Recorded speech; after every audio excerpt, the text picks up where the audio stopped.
session. Good morning. Welcome to CIS 2400. Today is Wednesday. I think we're in week 5. We'll be covering chapter 4 today. And I will briefly go through the assignment from last week, talk about the assignment for this week, and briefly talk about the exam that will be available next week. On Monday, I will do a short preview of what to expect in the exam.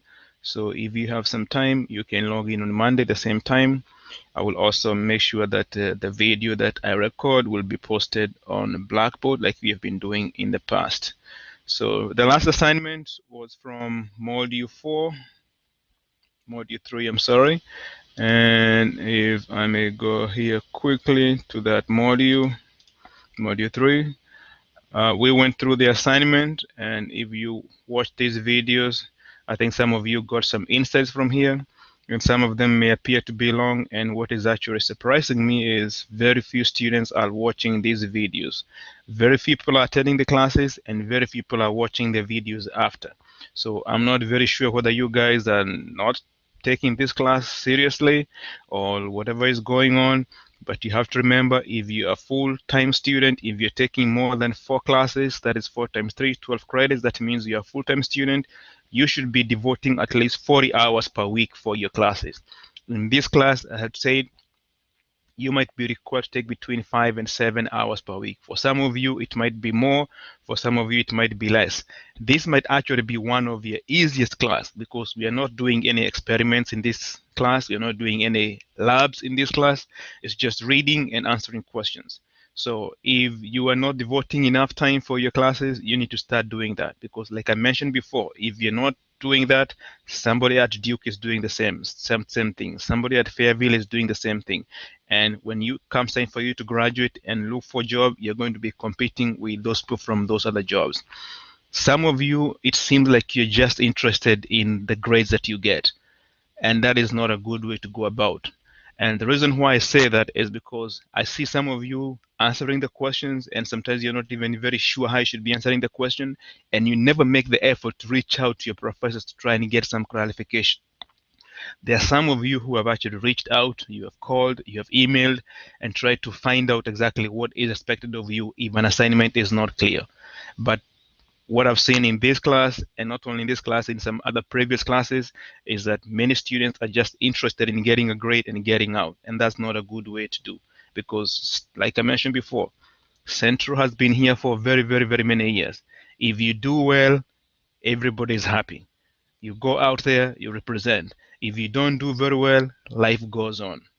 So it's upon you to decide, what do you want from this school? What do you want to gain from the class that you're taking?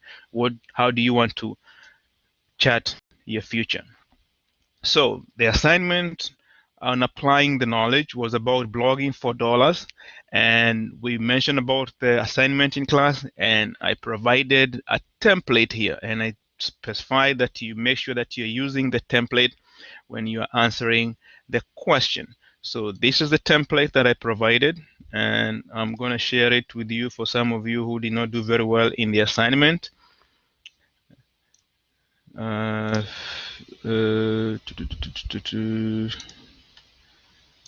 see what you're doing here.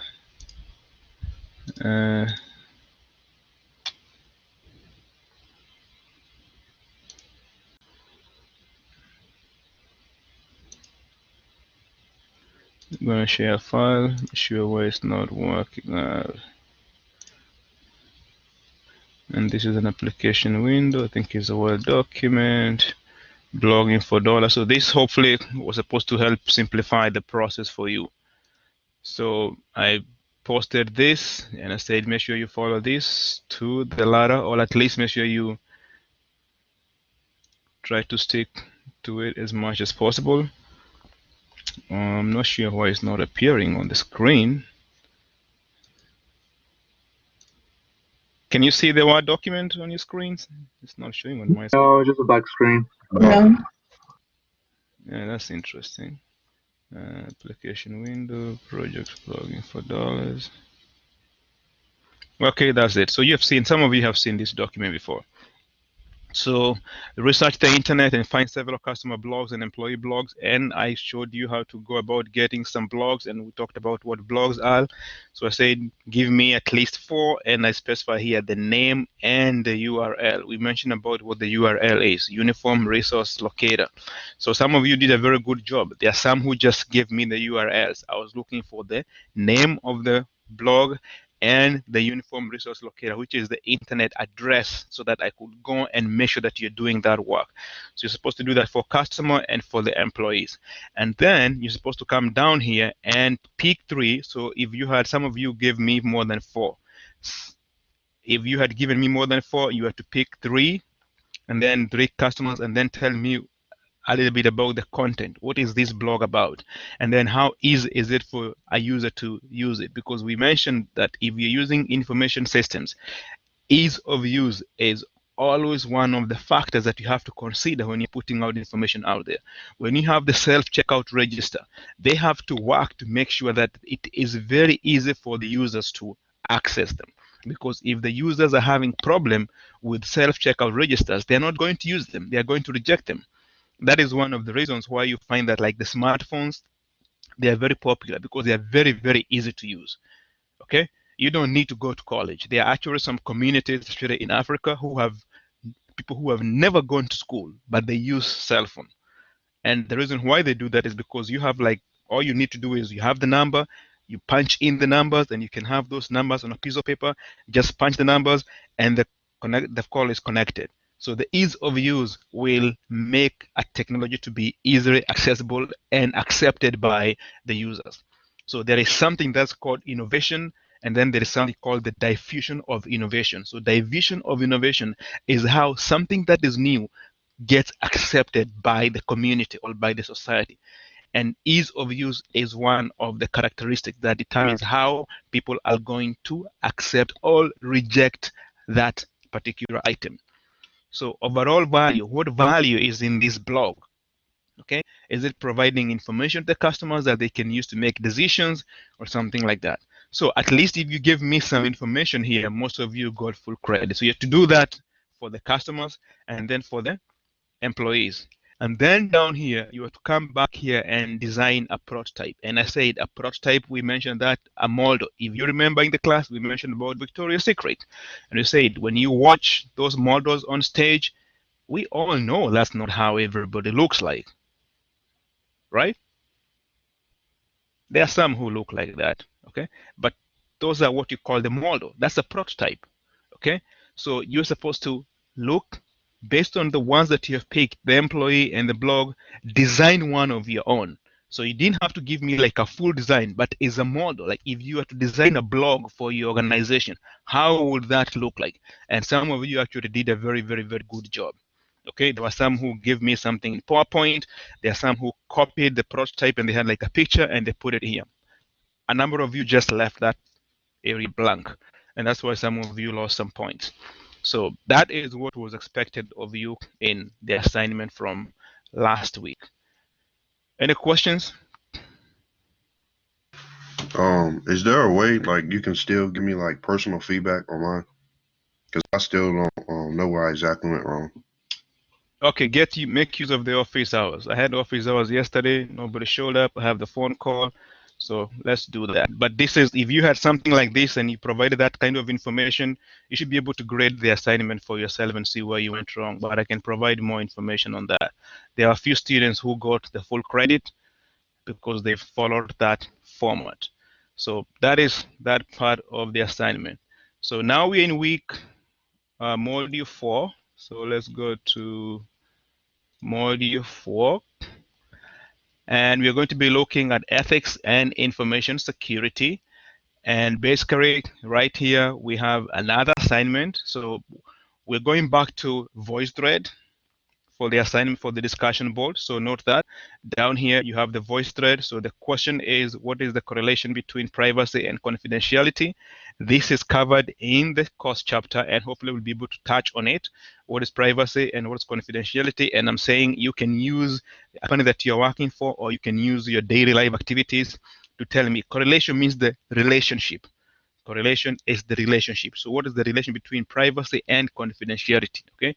So with privacy, you want to be left alone. Confidentiality, the information that you have or that's available about you should only be available to people who should have it. So if, for instance, you go to your bank should not be disclosing your financial status to other people out there. Okay, the same thing with the medical record. That's part of what you're calling privacy and what? Confidentiality. So the prompt is what is the relationship? Use your life experience or whatever to give me an example of that. We're using the voice thread. So you're going to record yourself explaining the relationship between privacy and confidentiality, how you understand it, and then you're going to listen to at least 3 of your colleagues' videos and then reply to one of them. And when you're replying, make sure that you are adding to the discussion. I think some of you from last week's discussion, you're just saying, I totally agree with what you're saying, and that is very well said. That's not adding the discussion. Let us at least try to make sure that we add the discussion, because what will happen is when you go for a job interview or when you're working, somebody's going to ask you a question, and instead of giving them a question, you're going to add a 2 word, then you say, you know what I'm saying? You know what I'm talking about? And those kind of statements, they imply that actually you don't know what you're talking about. And that sometimes can make the difference. So the reason why we are going back to VoiceThread is because you're trying to help you improve your communication skills. That's the whole idea about this. Okay, communication, I've mentioned before, is one of the key characteristics or qualities that employers are looking for. Okay, so VoiceThread instructions. So that is that. So the part on applying your knowledge, we are going back to Excel, and this is the file that you're going to be working with. So I'm going to share this file with you, and I'll briefly walk you through what is expected of you. And also, there is another file here. That file is on what is called what? Apply your knowledge. So these are the questions. This is actually found in your book, but I gave you that so you'll be able to see exactly what you're going to be working on. And let me see what I can open. I don't think I'll be able to share both of them, but usually what I try to do is I do like what's called a split screen. Okay, so the split screen, that means I have the questions on one window and then I have the answers, the worksheet that I'm working on the other window. So let me see whether I can share this application with you. And this is Excel, share that. I'm going to move this one here. And so far, so good. Yes. Okay, so we have this apply your knowledge, then we have the security analysis here, and this is the data about a company. So when you read the instructions from here, let me see whether I can download this. Maybe I should do the Word document, doesn't matter. And this is applying your knowledge. So this is from CIS 1100. And the questions are here is about security analysis. And what I'll do, I wish there was a way to share both of these together, but you can't. Okay, so let me share the one for the questions so I can briefly explain to you what's going on, and then I'll walk you through how to go about doing this.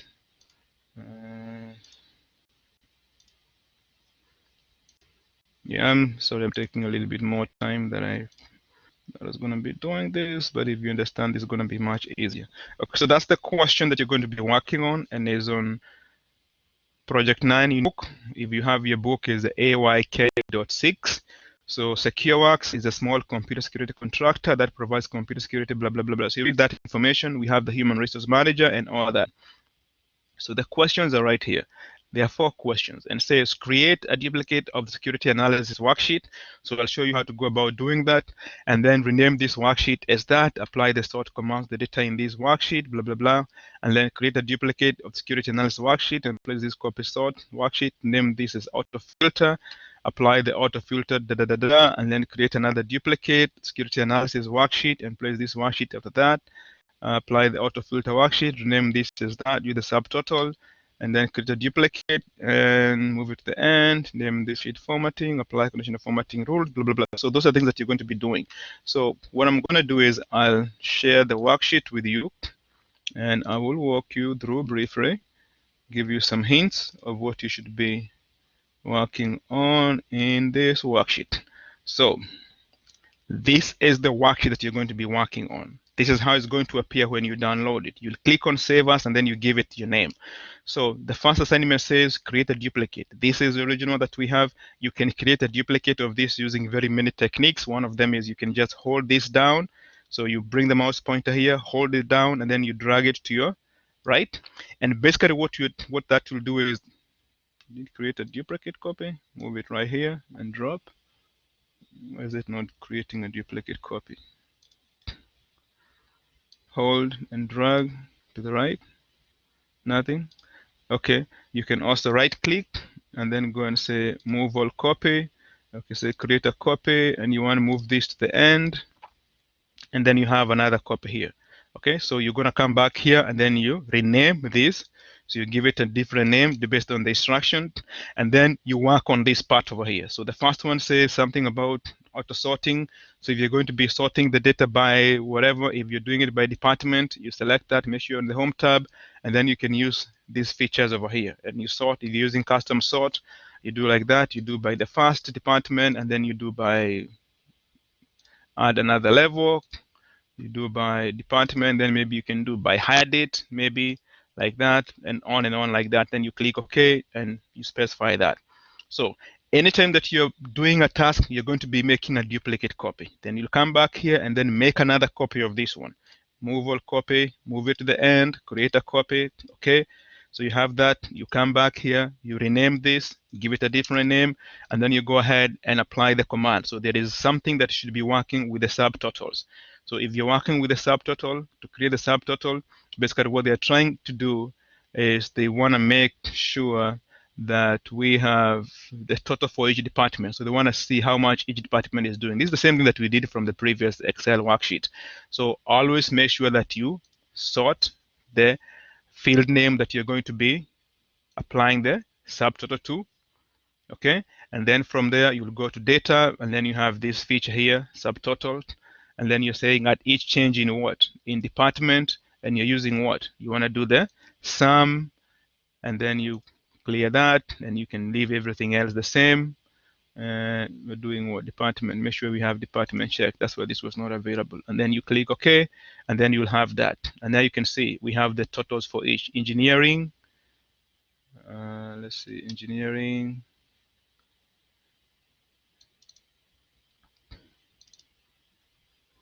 Why is it giving us 0? I make a mistake, moving too fast. Okay, we got that. Subtotal. At each change in department, use the function sum. Okay, yeah, perfect. So you have come back here. Remember, you're doing salary. You're doing salary, so that's why. So you want to do salary. This is department sum, and the value that you want to get the subtotal for is salary. And then you click OK, and that will give you those values like that. Okay, so that's one way you can do it. Another way that you can do it is you can also use a pivot table. Okay, so with a pivot chart, pivot table, I'm sorry, you'll come to insert, and then you click on pivot, and then you have this screen over here, and then this is your data is selected. Where do you want your pivot table to be? You can say on the existing worksheet, and maybe you want it to be set over there. Click on that. You have your field here, and you have the department, and then on the rows, and then you have the salary. So you move your salary there, and you have the sum, and you have that. So that's another way that you can do that. So from here, you'll be able to see which department has the highest what? Salary, and on like that. So you have the data here, and then what you're trying to do is you're trying to create some information that you can use to help you in decision making. There is another piece that will ask you to do, I think, the auto filter, apply the auto filter. So you'll come back to the original worksheet, this one here, and make another copy, move or rename, move to the end, create a copy. You do that. So you come back here, and then you apply the auto filter. So make sure you are at the home. You come here, and you can dry the filter like that. What does this? Oh, you gotta make sure you click inside here. So make sure your mouse cursor is somewhere inside your data range, and you're doing that. And you can see we have the filters over here. and then you'll come, I think, by the birth date, and you specify some date filters. Date is between some two values, and then you specify is between whatever two dates that you're given. So that's how you specify that. Then it became blank because I didn't specify anything.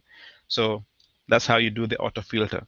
So I think, let me check. So I went through the sort command. I went through the auto filter. Uh, New worksheet. After that, filter. Rename this worksheet subtotal. We went to subtotal, and then conditional formatting. So the last one is on conditional formatting, and the same thing. You'll come back to the original one here. Make another copy, and then move it to the end. Create a copy, and then under this one, you'll come in, and then you go to conditional formatting. So this is the feature for conditional formatting. Make sure you're inside there, and you're going to be doing the conditional formatting on what? So it says create a duplicate and that, name this new formatting, apply conditional formatting rules to salary cell values, show values less than 50,000. Okay, so the salary, this is the salary, should be showing the values that are less than 50,000. So you'll come in here to conditional formatting and you're using what? Highlight rules, and you're saying the values greater than or less than. So depending on whatever it is, if you want to do values that are maybe, this is what, greater than, let's say 41,000, greater than 41,000. So you specify the value here is 41,000. 1, 2, 3. Is that 41,000? Yep. And you want to do red light fill, or you want to do whatever green fill. Let's do green fill, whatever, something like that. And you click OK. And oh, you got to highlight the values for the salary. I'm sorry. Write the values that you're going to be applying the conditional formatting for, and the value is greater than 40,000. 1, 2, 3. And we were going to do something with the word green fill with the dark green, something like that. Okay, so you can see all these are the values that are greater than 40,000. All these ones here, all these ones here. Okay, so that's how you do that part of the assignment. Now from this you have some data, now you have some information. You're using technology to help you analyze the data, and then from there you can make an informed decision. Are we together on what is expected of you? Yes. Okay, so remember that always make a duplicate. Make a duplicate and then leave it. So when I come to look at your work, I can go very clearly from one worksheet to the other one and see exactly what you did. Make sure you do your own work. There were some people who last time when you were doing an assignment, they just went on the internet and they copy some information and you put it in there. You might get away with something one time, but these things will catch up with you. So some students did that and I think they ended up getting 0. And I was very lenient because something like that can lead to you being dismissed from the program. So we don't want that to happen. Do your own work. If your professors have provided means of you reaching out to them, please reach out. Most of us are your friends. Most of us are on your side. Most of us want to see you succeed. Okay, so don't look at us like we are your enemies. There is nobody that I know who goes to bed saying, oh, I'm so happy they all failed. No, if all of you get A's, that is well and good. Unfortunately, if all of you fail, and I know I've done my part, life goes on.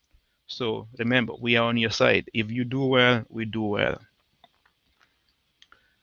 Okay, so that is that part.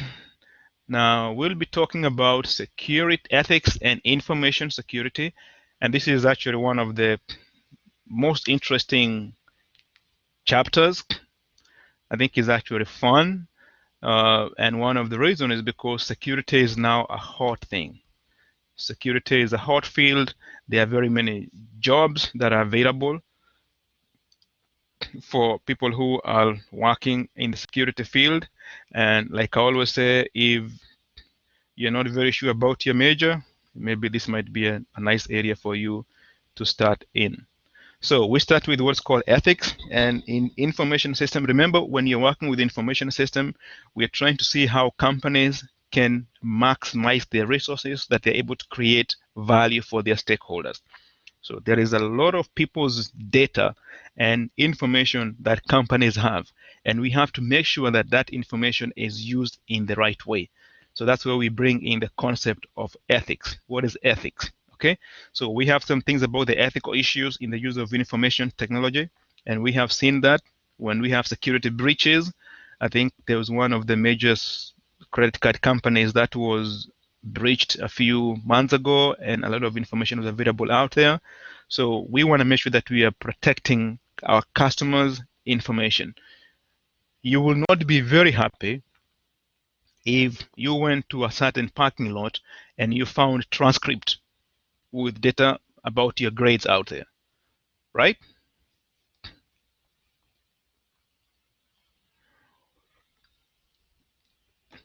Anybody home?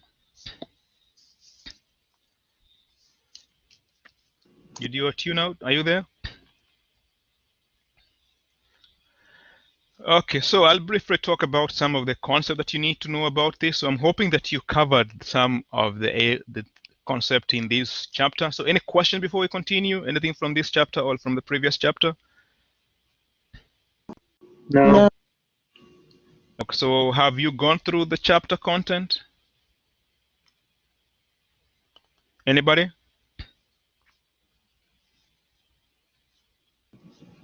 And for this chapter, Yes. no. Anybody else?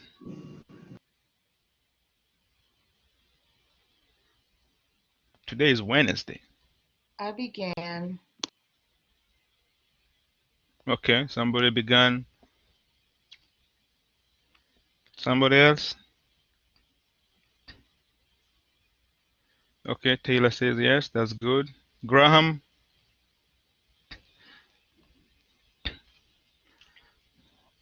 I began to. Okay, very good. So, like I mentioned to you before, it's for your own advantage. If before you go to class, at least you have an idea of what's going to be covered in the class. So, ethics. We're going to be looking at the ethical issues. And like the book says, we're saying that ethics and security are very, very important building blocks for all the organizations. So, because of the use of technology, we have new challenges. Okay, somebody can be working on a computer, you out there somewhere on a bench in a company's campus, and you find a flash drive, somebody dropped a flash drive, and then you get a flash drive and you put it on your computer, and boom, it corrupts your data or it steals your information. So we have to be very, very careful how we access or how we use information technology. And that's why some companies will actually give employees laptops, and some of them, they actually make sure that their laptops don't even have like the USB ports, that you cannot plug in anything, because they're trying to make sure that you don't plug in things that can compromise companies' data. Because nowadays, a flash drive can steal a company's information. You can have a program that you're going to run that runs on a flash drive, and once you plug in that flash drive, it steals the company's data or gives you viruses and things like that. So we talk about what you're calling the information ethics, which you're saying govern the ethical and moral issues arising from the development and use of information technologies. So I won't go through all this concept, but this is what we're talking about the discussion for this week. We're talking about privacy, and you're saying, what is privacy? It is the right to be left alone when you want to be, to have control over your personal possessions, and not to be observed without your what? Your consent. If you go to New York City, they have cameras all over. So that's kind of like breach of what? Privacy. So if you're in New York, you probably won't have that much privacy, but is that ethical? Is that legal? So you have to remember that New York, we have had some serious terrorist attacks, and that's how they justify use of those. So there are going to be some times in life when you have to compromise. And that's why we have sometimes to be very careful about how we look at privacy and how we're looking at other legal issues. Confidentiality is the assurance that messages and information remain available only to those authorized to do what? To view them. So that's why if you look at the example that I just gave you in New York, privacy, if you're walking on the street, you don't have that privacy.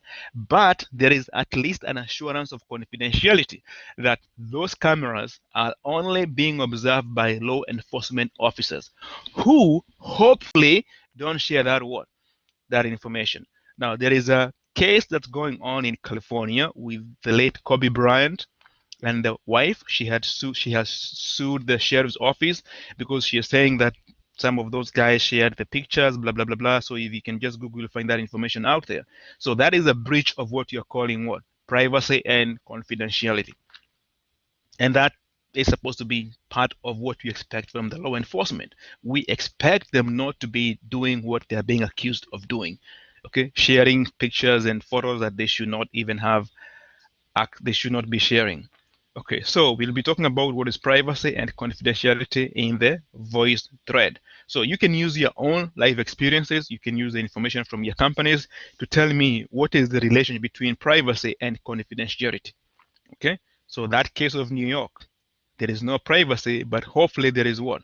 There is confidentiality. The same thing in the organization. Some of you are going to be working for big banks. You're already working. Some customers will come into your organization and somebody applies for credit. Sometimes they're going to be declined. Sometimes they're going to be denied. So we have seen some cases in the movies when somebody goes to pay and their credit card is declined, and some people are just like, they don't tell somebody discreetly. Okay, they kind of like put it out there.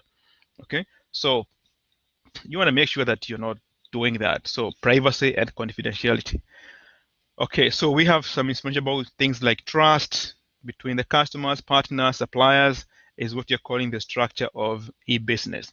When you go online and you're putting in your credit card information, you want to make sure that that credit card information is only going to the company that you're buying stuff from.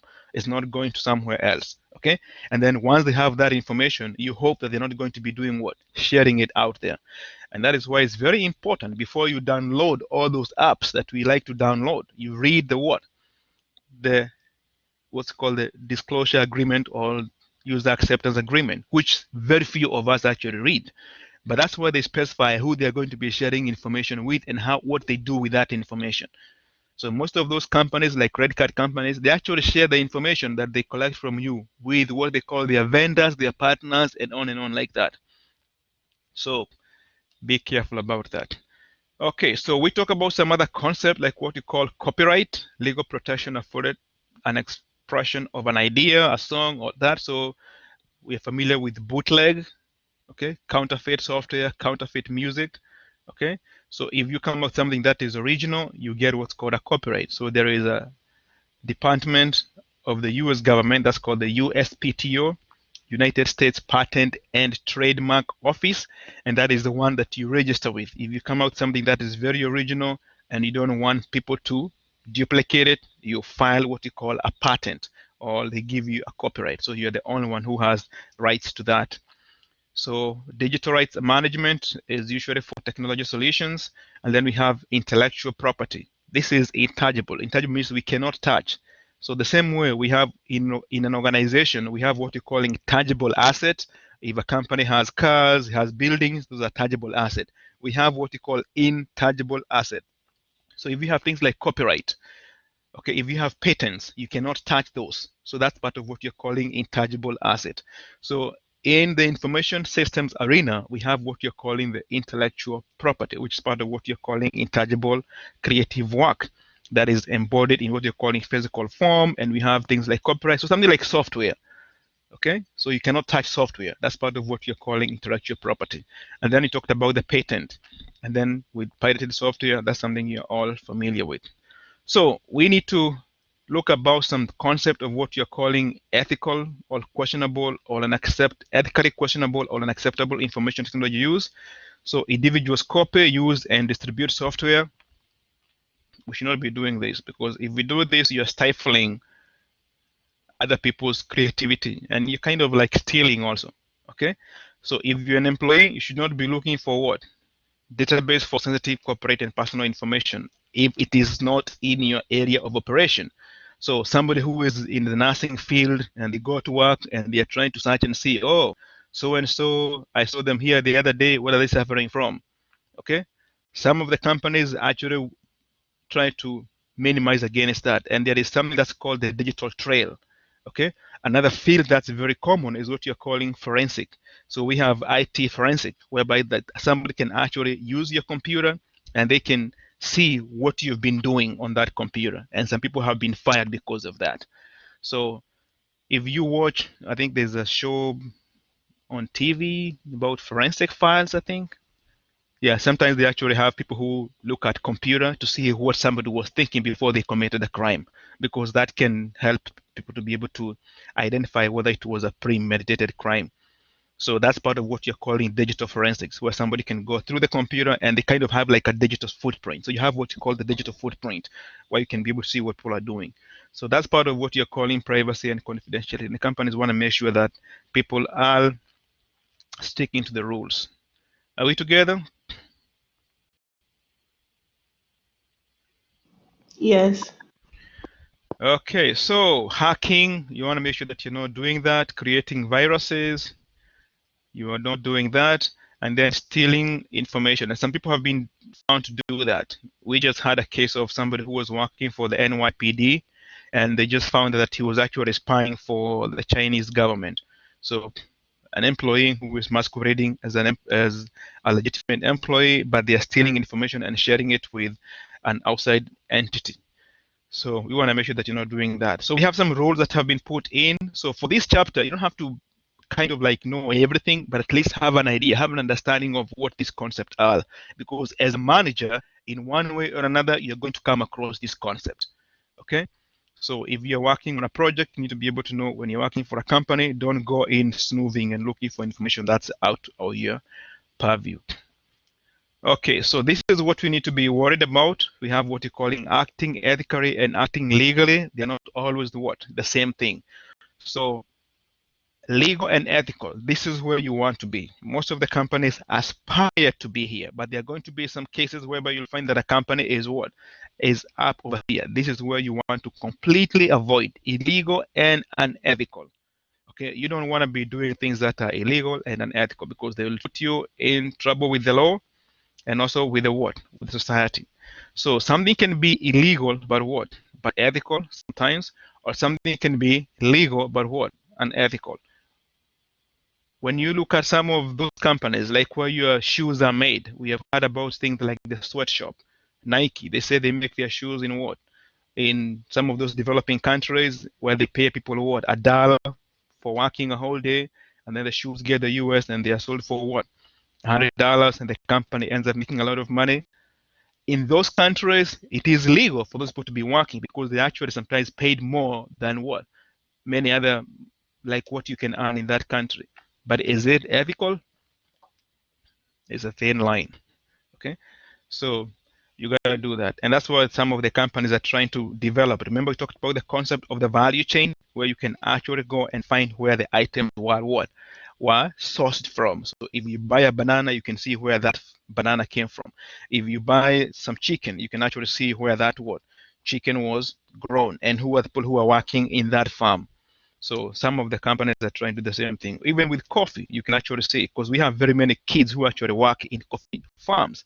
Now, I grew up in a coffee farm. I used to work when I was actually 7 years old picking coffee, but that was part of being in the family. Okay, we used to have people who will come and work in our farm, and some of them will bring their kids with them, and they will work, and then they'll be paid, and the kids will be paid something. Also, that was part of the society. It was legal. Was it ethical? Here and there. Okay, so sometimes you'll find that some of the coffee shops actually have a way in which you'll be able to see where that coffee was grown and who was actually picking that coffee. Because some kids, instead of going to school, they go to pick coffee. And I had some of my friends who are doing that because you get some money, and you know, money sometimes corrupts.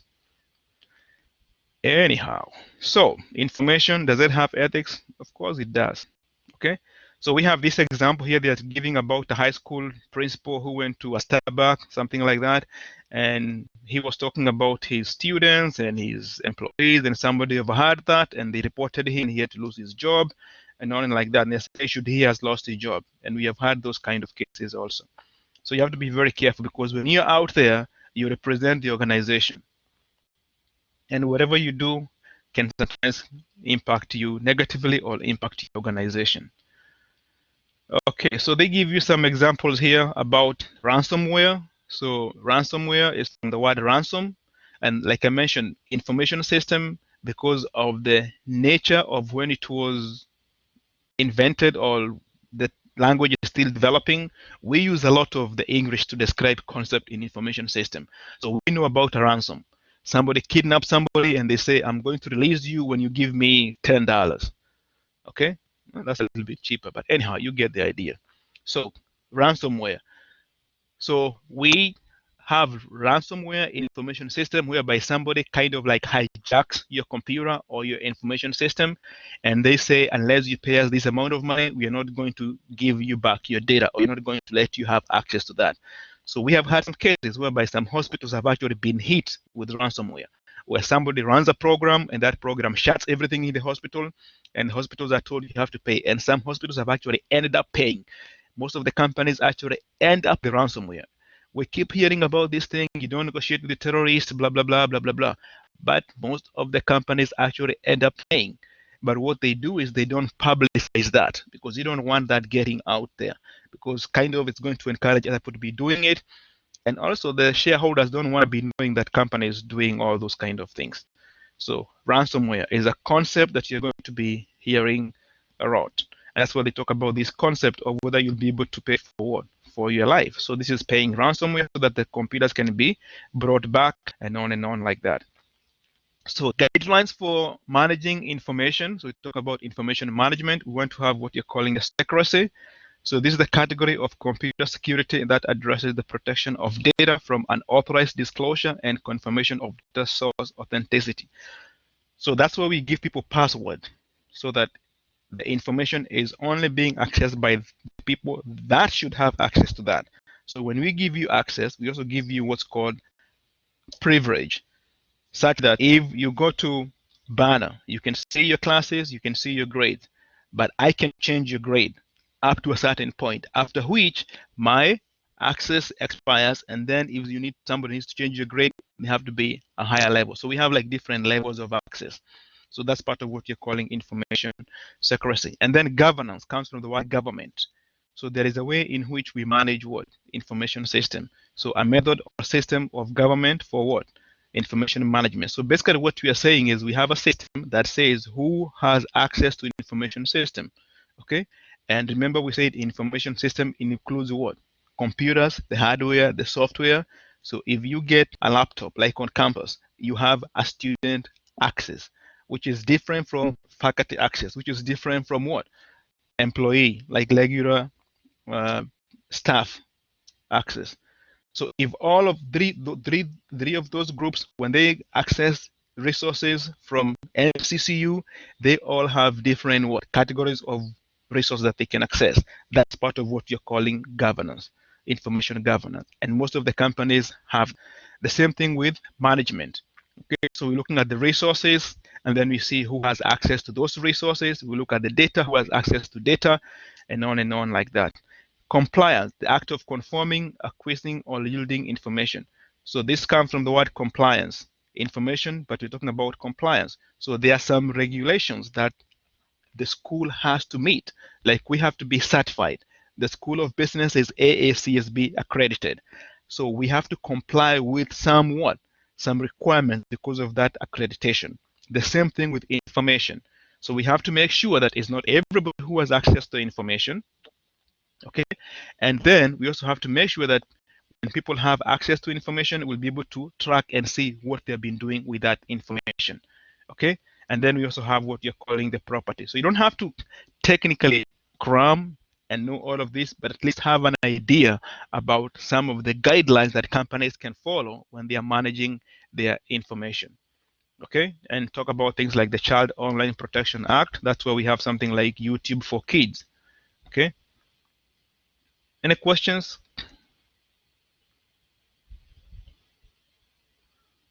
No. Okay, so below a number of ethical dilemmas country bring discuss as we enter the era of big data and the fourth industrial revolution. So we have automated security tools.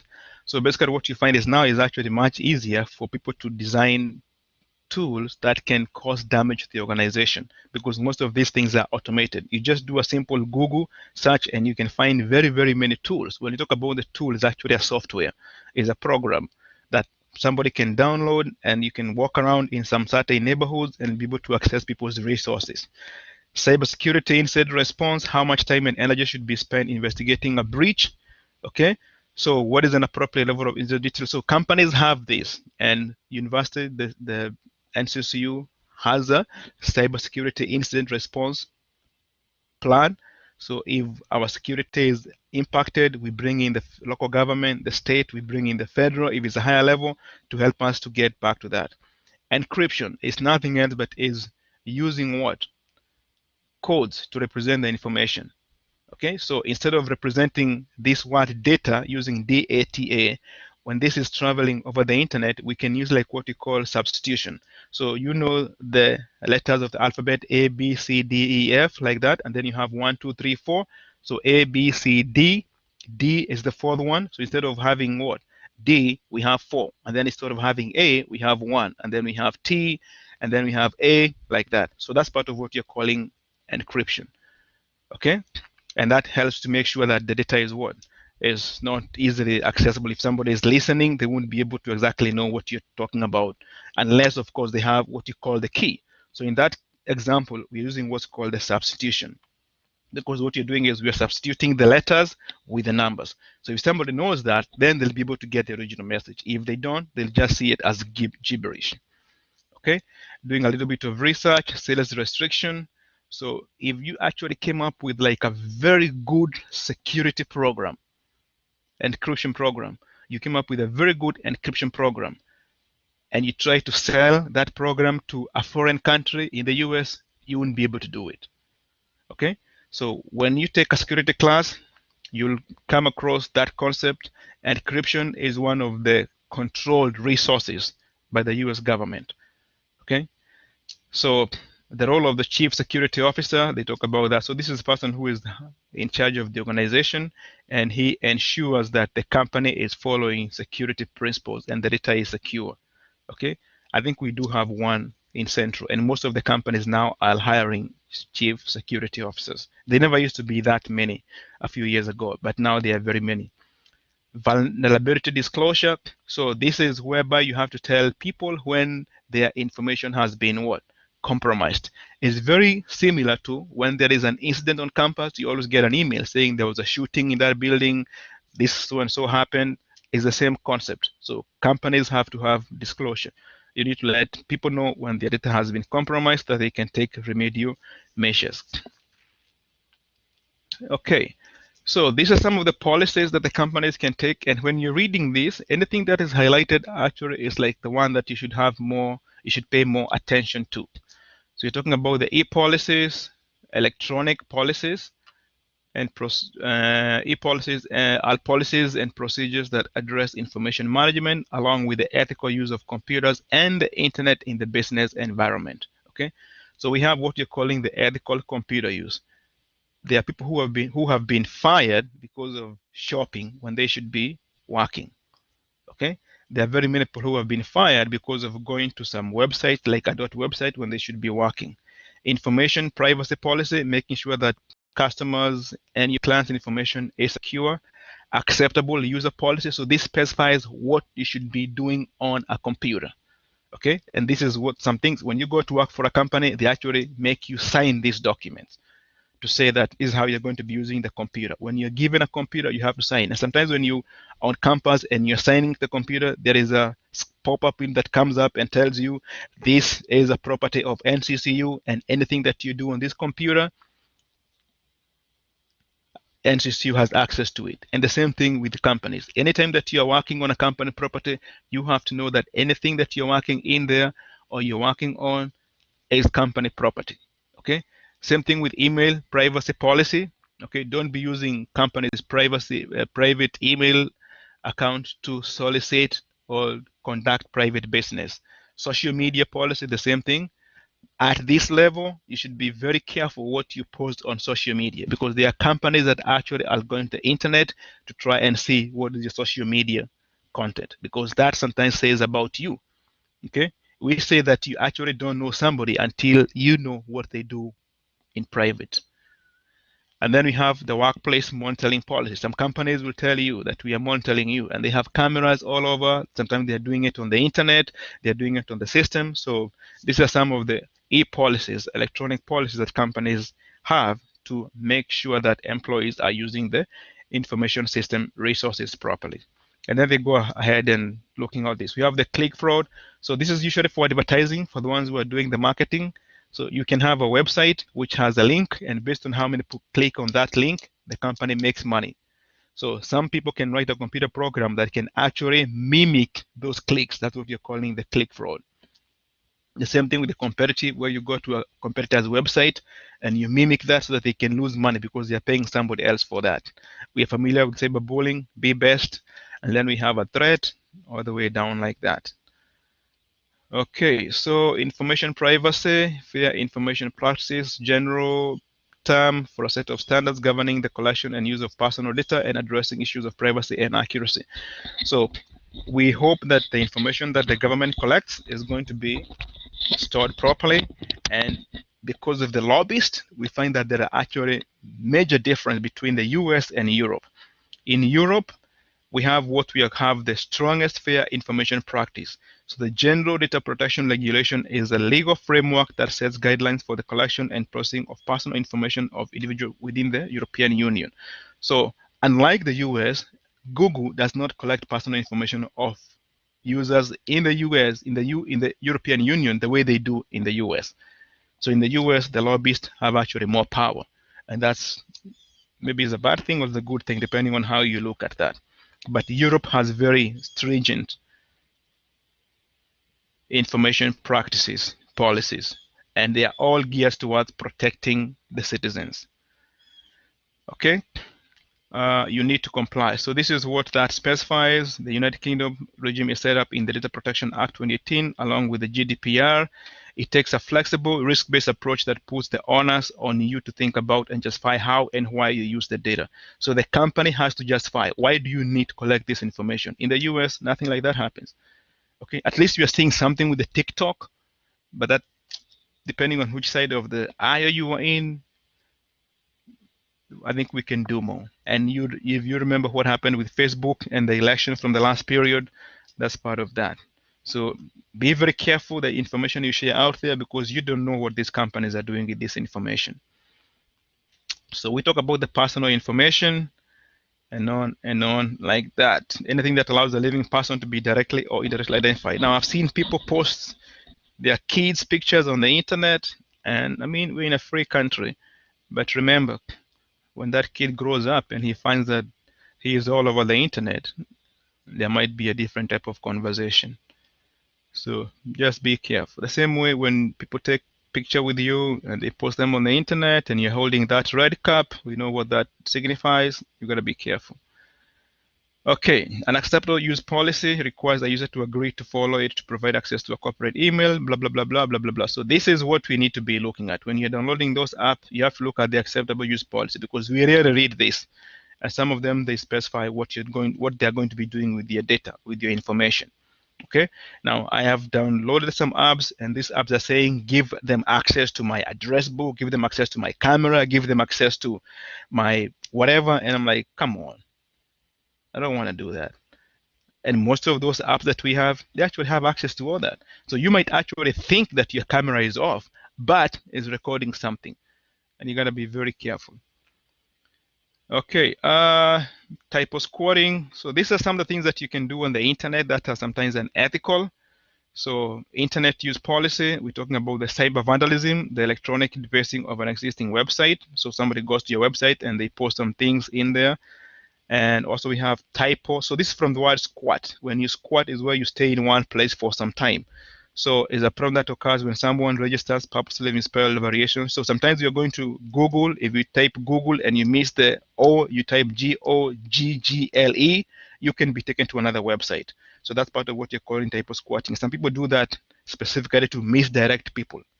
Okay, and then website name stealing. Somebody can actually steal your website name. Okay, so if customers are trying to access your website, they can go to another website.